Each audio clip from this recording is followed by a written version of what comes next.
আমাদের পিতা হযরত আদম আলাইহিস সালামকে যখনই দুনিয়াতে পাঠানোর সিদ্ধান্ত হয়ে গেল, সাথে সাথে শয়তানকে দুনিয়াতে পাঠানোর সিদ্ধান্ত হলো। তখন আমাদের পিতা ভীত হয়েছিলেন, এই শয়তান আমাকে একটা জান্নাতে প্রতিষ্ঠিত করেছে, এই শয়তান আমার দুনিয়াতে যাবে, আমার না জানি কি সমস্যা হবে।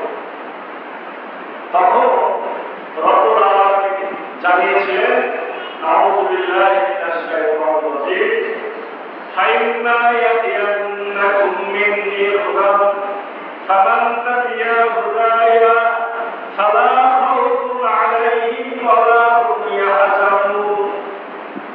অতঃপর আমার পক্ষ থেকে তোমাদের কাছে হেদায়েত যাবে, যারা আমার হেদায়েতের অনুসরণ করে চলবে তাদের কোনো ভয় নাই, তাদের কোনো চিন্তা নাই।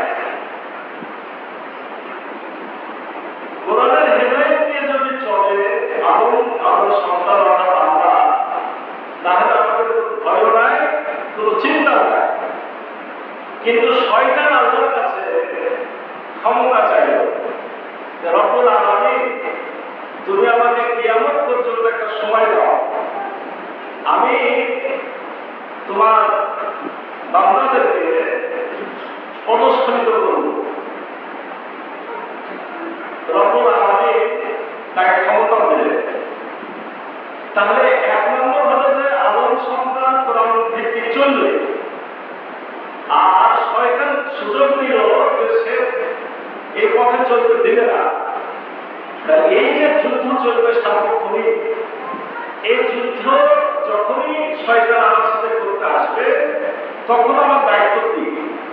তখন আমার দায়িত্ব এই গোপন, যাকে দেখা যায় না, অদেখা শত্রুর সাথে যুদ্ধ করার জন্য আল্লাহর কাছে আশ্রয় নেওয়া। আর আল্লাহর কাছে আশ্রয় নেওয়া সব থেকে গুরুত্বপূর্ণ হল দুটো সূরা, সূরা ফালাক এবং সূরা নাস।